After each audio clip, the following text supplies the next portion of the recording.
What's going on, everyone? Chris from Pickdawgz.com here with your free pick in the Xavier versus DePaul college basketball matchup going down Saturday, February 15th, 2025. Just a reminder, if you haven't already, make sure you're subscribed to our channel and smash that thumbs up. And if you're looking for my best bets, the games that I love, head to Pickdawgz.com. Click the Premium Picks tab at the top of the page. It's a great time to jump on something. Whether it's with a daily or a long-term pass, remember to use the promo code PICK at checkout for 15% off your purchase, because this is a great time to do it. Loaded card of college hoops action on Saturday. And for me, the 3-day and 7-day passes are usually less than buying each of Saturday's daily packages individually. So make sure that you jump on board. And like I said, remember to use that promo code PICK at checkout for 15% off your purchase. We've also got products for those who make big bets and for those with big bankrolls, those looking for a VIP experience where you're going to get things like late alert plays closer to game time, where we're going to track line movement for you, try to get you the best possible number compared to the closing line. So if that sounds like something that you're interested in, text the number on the screen for more information, even if it's just to find out if it's right for you. But let's get to this one between Xavier and DePaul.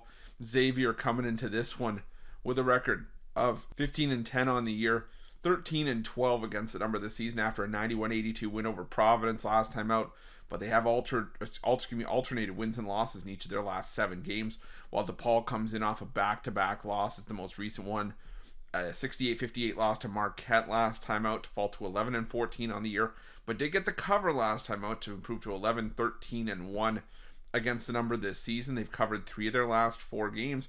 They've also covered 3 straight as double-digit underdogs. So something to kind of keep in mind here with DePaul. Now, don't get me wrong, DePaul has shown signs of improvement under Chris Holtmann. I'm not going to take that away from DePaul, but there's certain things that have still stuck around with past DePaul teams that, they just don't do well in conference play. This still will be a DePaul team that has not had a winning conference season in the program since, just once in Big East play in the last 2 decades since joining the Big East. And it's just because they just don't usually have the talent to match what a lot of teams are bringing to the table. Now, give DePaul credit, at least they didn't go winless in conference play. They do have a couple of wins in conference over Georgetown and Seton Hall, but problem is they also gave Seton Hall their lone conference win of the season.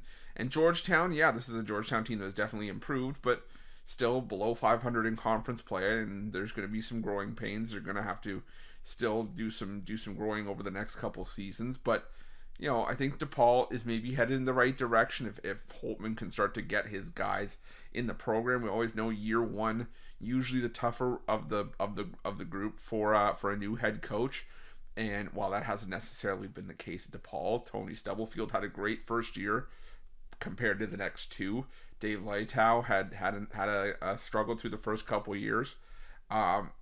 Even Oliver Purnell, Jerry Wainwright, it's usually been, like I said, a bit of a rough go. But I think Holtmann in year 2, we've seen it with Ed Cooley, at Georgetown, where there's been some improvement. I think DePaul can improve going forward.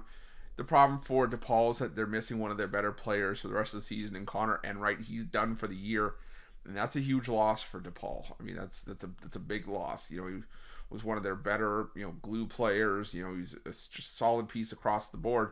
And now you got to take on a Xavier team that just does the things well that DePaul doesn't. And, Xavier on the offensive end of the floor leads the conference in free throw rate. They're the second best 3-point shooting team in the conference, second best from the foul line. They don't necessarily do a ton of their work from inside the perimeter. They're 11th, dead last in terms of point dependency by way of 2-pointers. They don't rely on the 2-point shot. They rely on threes and getting to the foul line. Now, DePaul, decent at holding teams off of the line, but when they get there, these two teams could be more different. Xavier shooting about 10% better from the foul line than DePaul. And Xavier also, like I said, second in the conference in 3-point shooting 38.5% from 3-point range. DePaul, second worst in the conference at defending the 3, allowing teams to shoot 37.5%. I think if those threes are falling, Xavier can start to pull away. Now, Xavier, known for being in a lot of close games in conference play. I mean, for the most part, all their wins and losses have been, narrow games. But the one blowout that they did have in conference play was against, you guessed it, DePaul by 14 points back on January 11th. I think Xavier replicates that success here. I think they get the win by double digits. I think they win it and cover here. I'm going to lay the points with Xavier in this one, and that's going to be my free pick. But just a reminder, if you haven't already, make sure you're subscribed to our channel and smash that thumbs up. And if you're looking for my best bets, you can find those at Pickdawgz Premium. Why you're Pickdawgz? Check out our betting tools. They're 100% free. They're the best betting tools in the business, and tools that you want to make sure that you have in your back pocket when you're making your best bets for the day's action. Thanks for watching. See you guys soon.